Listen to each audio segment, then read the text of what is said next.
ಅಣಬೆ ಅಥವಾ ಮಶ್ರೂಮಿನಿಂದ pepper fry ಮಾಡೋ ವಿಧಾನನ ನಾವು ಇವತ್ತು ತಿಳ್ಕೊಳ್ಳೋಣ.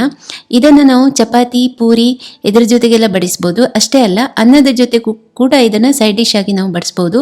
ತುಂಬಾ ರುಚಿಯಾಗಿರ್ತದೆ, ತುಂಬಾ ಸರಳವಾಗಿ ಸುಲಭವಾಗಿ ಇದೆ ಮತ್ತು ಕಡಿಮೆ ಸಾಮಗ್ರಿಗಳಿಂದ ನಾವು ಇದನ್ನು ಮಾಡ್ಕೊಳ್ಬೋದು. ಬನ್ನಿ ಹೇಗೆ ಅಂತ ನೋಡೋಣ. ಹಾಯ್, ಎಲ್ಲರಿಗೂ ನಮಸ್ಕಾರ. ನಾನು ಅಂಬಿಕಾ ಶೆಟ್ಟಿ.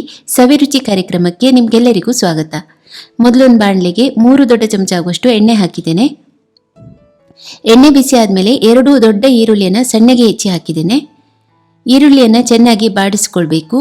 ಈ ಪಲ್ಯದಲ್ಲಿ ತುಂಬ ಸಾಮಗ್ರಿಗಳನ್ನು ನಾವು ಉಪಯೋಗಿಸೋದಿಲ್ಲ, ಆದರೆ ಇದರಲ್ಲಿ ಮೇಯ್ನ್ ಆಗಿ ನಾವು ಉಪಯೋಗಿಸೋದಂತ ಹೇಳಿದರೆ ಈರುಳ್ಳಿ, ಅಣಬೆ ಮತ್ತು ಕಾಳುಮೆಣಸಿನ ಪುಡಿ. 2 ಹಸಿಮೆಣಸನ್ನು ಉದ್ದಕ್ಕೆ ಸೀಳಿ ಹಾಕಿದ್ದೇನೆ. ಒಂದು 10ರಿಂದ 12 ಕರಿಬೇವಿನ ಎಲೆ ಕೂಡ ಹಾಕಿದ್ದೇನೆ. ಈರುಳ್ಳಿಯನ್ನು ಚೆನ್ನಾಗಿ ಬಾಡಿಸ್ಕೊಳ್ಬೇಕು. ಮತ್ತು ಅಣಬೆ ಜೊತೆ ಕೂಡ ಈರುಳ್ಳಿ ಬೇಯ್ತದೆ.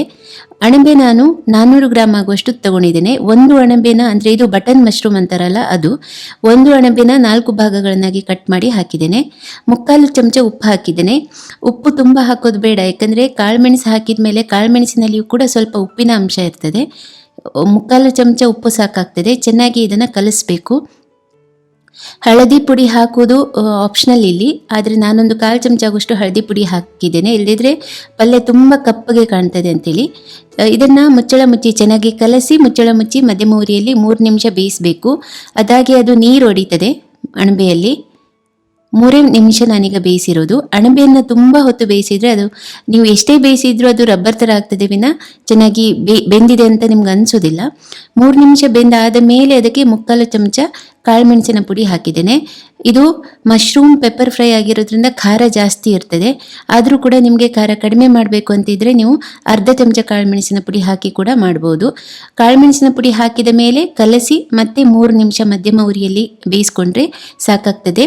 ಅಷ್ಟರಲ್ಲಿ ತೇವಾಂಶ ಕೂಡ ಡ್ರೈ ಆಗಿರ್ತದೆ. ಕೊನೆಯಲ್ಲಿ ಸಣ್ಣಗೆ ಹೆಚ್ಚಿರೋ ಕೊತ್ತಂಬರಿ ಎಲೆ, ಹಾಗೆಯೇ ಬೇಕಿದ್ರೆ ಲಿಂಬೆ ರಸ ಹಾಕ್ಕೊಳ್ಳಿ. 1 ಚಮಚ ಆಗುವಷ್ಟು. ಲಿಂಬೆ ರಸ ಹಾಕೋದು ಕೂಡ ಇಲ್ಲಿ ಆಪ್ಷನಲ್. ಲಿಂಬೆ ರಸ ಹಾಕಿ ಕಲಸಿದ್ರೆ ಆಯಿತು.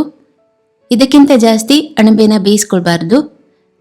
ಇದೀಗ ರೆಡಿಯಾಗಿದೆ. ತುಂಬ ದಿಢೀರನೇ ಆಗ್ತದೆ. ಮಶ್ರೂಮ್ನ ಹೆಚ್ಚಲಿಕ್ಕೂ ಏನು ಜಾಸ್ತಿ ಟೈಮ್ ತಗೊಳ್ಳೋದಿಲ್ಲ, ಆದರೆ ಈರುಳ್ಳಿ 2 ಬೇಕಾಗ್ತದೆ, ಸಣ್ಣಗೆ ಹೆಚ್ಚಿಟ್ಕೊಳ್ಬೇಕು. ಮತ್ತೆಲ್ಲ ಬೇಗನೆ ತಯಾರಾಗುವಂಥದ್ದು.